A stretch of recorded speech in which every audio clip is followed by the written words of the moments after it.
Oke, recording start. Bismillahirrahmanirrahim. Assalamualaikum warahmatullahi wabarakatuh. Perkenalkan, nama saya adalah Rizky Aditya Surya Pratama atau biasa disingkat SP, SSCMT, yang di pertemuan ke-12 untuk mata kuliah Praktikum Biokimia atau disingkat PBio ini, saya akan menjelaskan lanjutan yang materi sebelumnya. Kalau sebelumnya saya menjelaskan tentang lipida secara teori, di materi kali ini saya akan menjelaskan praktikumnya untuk uji lipida ini. Oke?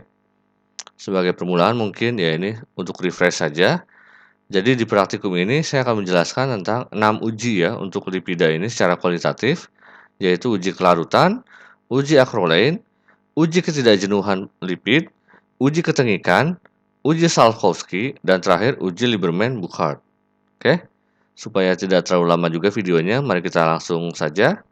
Ya pertama sih tentunya alat dan bahannya. Ya alatnya mungkin standar ya. Tabung reaksi, penjepit tabung reaksi, labu Erlenmeyer, pembakar bunsen, kertas saring, pipet tetes, pipet mor, dan sumbat karet. Yang banyak adalah bahan-bahannya, yaitu seperti bisa dilihat ini.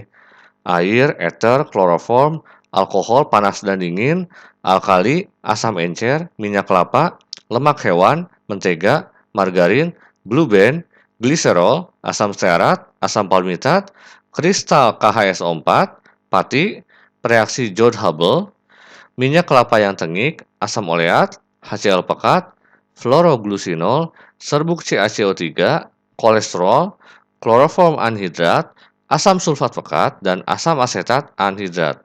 Oke, banyak di bahannya karena memang ada 6 uji gitu. Oke, supaya tidak terlalu lama, mari kita mulai yang pertama saja. Yaitu yang pertama adalah uji kelarutan lipid. Jadi di uji kelarutan ini, 2 ml preaksi atau dalam hal ini pelarut itu dimasukkan ke dalam tabung reaksi.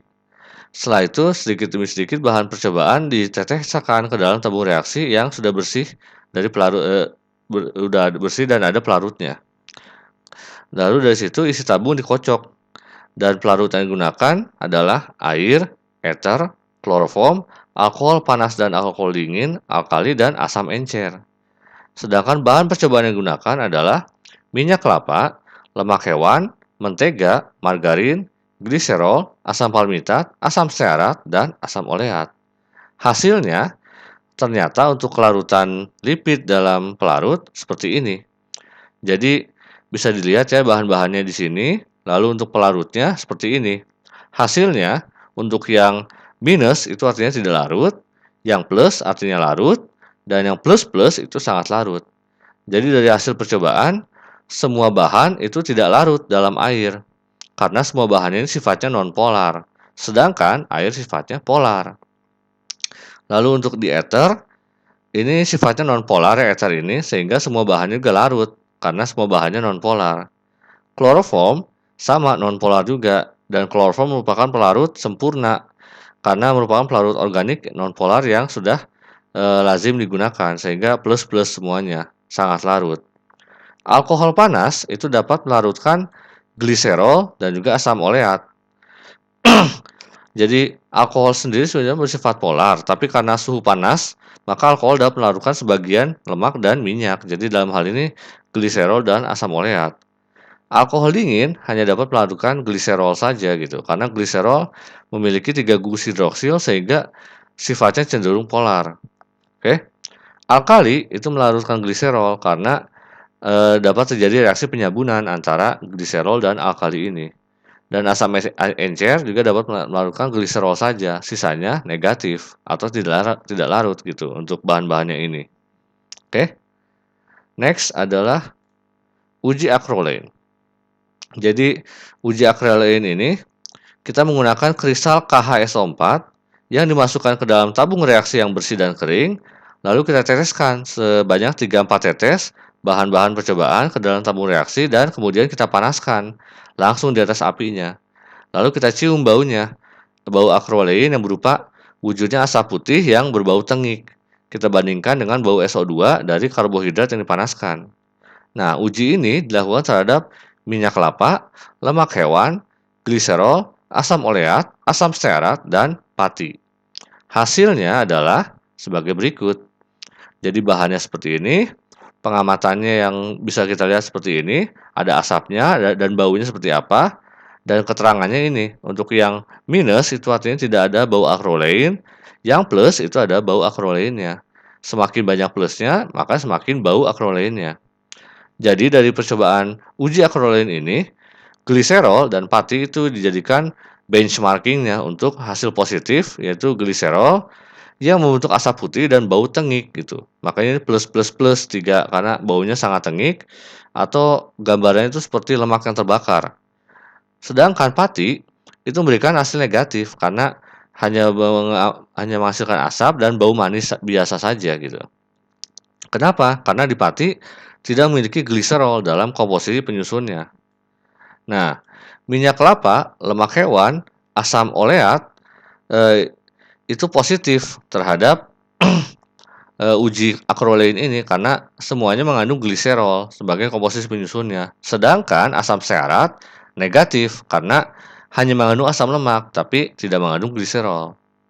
Itu kira-kira untuk hasil uji akrolein ini. Jadi intinya untuk melihat apakah di bahan tersebut mengandung gliserol atau tidak sebagai komposisi penyusunnya. Oke. Next, yang ketiga, kita masih banyak nih, baru setengah. Uji ketidakjenuhan lipid. Jadi di uji ini, 1 mili bahan percobaan dimasukkan ke dalam tabung bersih, lalu ditambahkan kloroform sama banyaknya dan dikocok sampai semua bahan larut. Barulah diteteskan reaksi Joule-Hubble sambil dikocok dan diamati perubahan yang terjadinya. Uji ini dilakukan terhadap minyak kelapa tengik, lemak hewan, mentega, blue band, asam palmitat, dan asam oleat. Hasilnya adalah sebagai berikut. Bahannya seperti ini yang dilakukan. Lalu ini kondisi sebelum penambahan iod Hubble. Sesudah penambahan iod Hubble warnanya berubah. Dan dari sini kita bisa lihat ketidakjenuhannya. Ternyata hasilnya plus semua, atau dengan kata lain semuanya tidak jenuh. Karena yang kalau minus itu artinya jenuh. Jadi reaksi positif dalam ketidakjenuhan ini ditandai dengan timbulnya warna merah ketika iod Hubble ini diteteskan ke asam lemak, lalu warnanya kembali lagi ke warna awal, yaitu kuning bening gitu. Nah, warna merahnya itu yang kembali pudar itu tandanya bahwa terdapat banyak ikatan rangka pada rantai hidrokarbon asam lemak. Jadi berdasarkan hasil percobaan yang dilakukan, minyak kelapa, minyak tengik, lemak hewan, mentega, blue band, asam oleat, dan asam stearat itu terbukti mengandung asam lemak yang tidak jenuh gitu, positif semua. Uji ini juga akan positif untuk lemak ataupun minyak yang memiliki asam lemak tidak jenuh walaupun dalam jumlah sedikit. Oke. Jadi dari sini jumlahnya hasilnya adalah positif semua, tidak jenuh semuanya untuk semua bahannya. Oke. Lanjut. Next. Uji ketengikan. Pada uji ketengikan, labu Erlenmeyer 100 ml yang bersih dan kering disediakan, lalu kita masukkan bahan-bahan percobaannya sebanyak 5 ml. Selanjutnya, kita tambahkan 5 ml HCl pekat dan kita campurkan secara hati-hati. Barulah disediakan kertas saring yang kemudian dicelupkan ke dalam fluoroglucinol dan disumbat dengan karet. Dari situ serbuk CaCO3 dimasukkan dan segera ditutup dengan sumbat karet yang dijepitkan kertas fluoroglucinol yang sudah disiapkan tersebut, sehingga kertasnya tergantung. Keadaan ini dibiarkan selama sekitar 10-20 menit. Nah, uji ini dilakukan pada bahannya untuk minyak kelapa tengik, minyak kelapa, lemak hewan, dan mentega. Hasilnya adalah sebagai berikut. Oke, jadi ini bahannya. Lalu pengamatannya, ini warna merah, warnanya seperti apa, dan kita lihat dari sini ketengikannya. Yang plus berarti bahan ujinya itu tengik, yang negatif itu artinya bahan ujinya tidak tengik. Jadi dilihat dari warna merah muda ini. Warna merah muda pada uji ketengikan ini menunjukkan bahwa sampel yang diuji itu tengik atau positif. Itu warna merah mudanya itu dihasilkan dari reaksi antara fluoroglucinol dengan molekul oksigen yang mengoksidasi minyak atau lemak tersebut.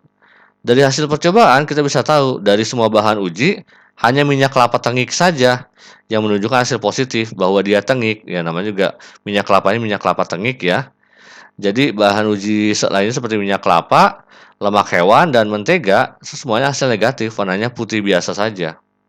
Nah, kita bisa lihat dari sini ketengikan yang terjadi pada suatu bahan, dalam hal ini minyak atau lemak, itu dipengaruhi proses penyimpanan yang terlalu lama dan juga kurang tertutup, sehingga dapat berinteraksi dengan udara bebas, sehingga menyebabkan bahan tersebut menjadi tengik. Itu kira-kira yang bereaksi dengan si fluoroglucinol ini, sehingga menimbulkan warna merah muda, yang artinya dia tengik gitu. Oke, next. Nah, ini karena hampir sama, saya gabungkan untuk uji Salkowski dan Lieberman-Bouchard karena dua-duanya itu untuk menguji kolesterol. Jadi, uji Salkowski dan Lieberman-Bouchard itu adalah uji kualitatif untuk mengidentifikasi keberadaan kolesterol gitu dalam sampel. Prinsipnya adalah dengan identifikasi adanya kolesterol itu dengan caranya penambahan asam sulfat ke dalam campuran, di mana kolesterol adalah sterol utama pada jaringan hewan, kolesterol dan senyawa turunan esternya dengan asam lemaknya yang rantainya panjang adalah komponen penting dari plasma lipoprotein. Nah, reaksi asam sulfat di sini, dua-duanya kasih asam sulfat ya, itu berfungsi sebagai pemutus ikatan ester lipid. Apabila di dalam sampel tersebut ada kolesterolnya, maka lapisan kolesterol di bagian atas akan menjadi berwarna hijau dan asam sulfat akan terlihat berubah menjadi kuning dengan warna fluoresen hijau. Dengan seperti ini untuk prosedurnya. Jadi untuk uji Salkowski itu kita tambahkan beberapa miligram kolesterol dilarutkan dalam 3 ml kloroform anhidrat yang ada dalam tabung reaksi yang bersih dan kering. Berikutnya, kita tambahkan asam sulfat pekat ini dengan volume yang sama dan dikocok secara perlahan-lahan. Dari situ, kita lapisan cairan tersebut kita biarkan terpisah dan diamati warnanya seperti apa sih. Oke. Sama juga dengan uji Lieberman-Bouchard, di mana untuk kolesterol ini sebanyak 10 tetes asam asetat anhidrat dan 2 tetes asam sulfat yang pekat itu ditambahkan ke dalam larutan-larutan kolesterol dan juga kloroform dari percobaan Salkowski. Dari situ kita lihat tabung dikocok perlahan-lahan, dari situ kemudian tabung kita biarkan dan kita cek warnanya seperti apa. Ternyata hasilnya adalah seperti ini. Jadi ini untuk uji Salkowski dan ini dulu untuk uji Lieberman-Bouchard.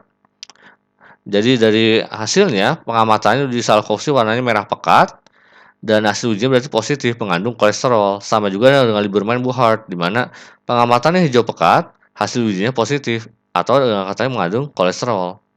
Jadi dari hasil percobaan Salkowski dan Salkowski ini itu yang hasilnya merah pekat gitu, merah kecoklatan lah ya, merah marun yang menunjukkan adanya reaksi antara kolesterol dengan asam sulfat pekat berdasarkan